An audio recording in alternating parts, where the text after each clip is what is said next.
প্রিয় দর্শক, আসসালামু আলাইকুম। দর্শক, আপনাদের প্রীতি ও শুভেচ্ছা জানিয়ে শুরু করছি আমাদের আজকের প্রতিবেদন। তো দর্শক, আজকে আমরা এক অসহায় মেয়ের গল্প তুলে ধরব, যার নাম হচ্ছে আখি। তো দেয় নাই কাউকে ফাঁকি, তো দিবে বা কী করে। আখি নবম শ্রেণী পর্যন্ত পড়াশোনা করেছে, তারপর আর পড়াশোনা করতে পারেনি, কারণ তার বাবা ছিল রিক্সার গ্যারেজ। তো রিক্সার গ্যারেজে যা ইনকাম হতো তা দিয়ে সংসারটুকু চলতো। তো তার ছোট একটা ভাই আছে আর তার মা আছে।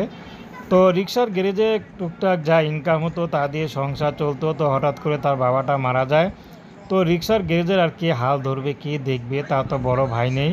তো সেটা যে ম্যানেজার ছিল তাই সব নিয়ে গেছে, আর কিছু রিক্সা বাকি ছিল তা বিক্রি করে তারা এতদিন চলেছে।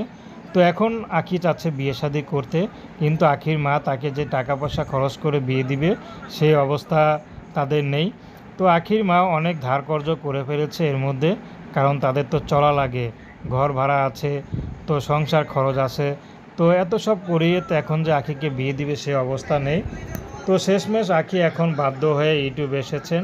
যদি ভালো একটা মানুষ মিলে যায় তাহলে আখি বিয়ে শাদী করবে। আখি কখনো ক্যামেরার সামনে দাঁড়ায়নি, এই প্রথম। তো আখি চাচ্ছে কোনো বিশ্বাসযোগ্য যদি কোনো পুরুষ পায়, সে যেমনই হোক, আখি বিয়ে শাদী করতে রাজি আছে। তো প্রেম, ভালোবাসা, সাহায্য সহযোগিতা, বিয়ে শাদী করা একান্ত আপনাদের ব্যক্তিগত ব্যাপার। আসুন আমরা 5 ওয়াক্ত নামাজ পড়ি, দেশের সেবা করি।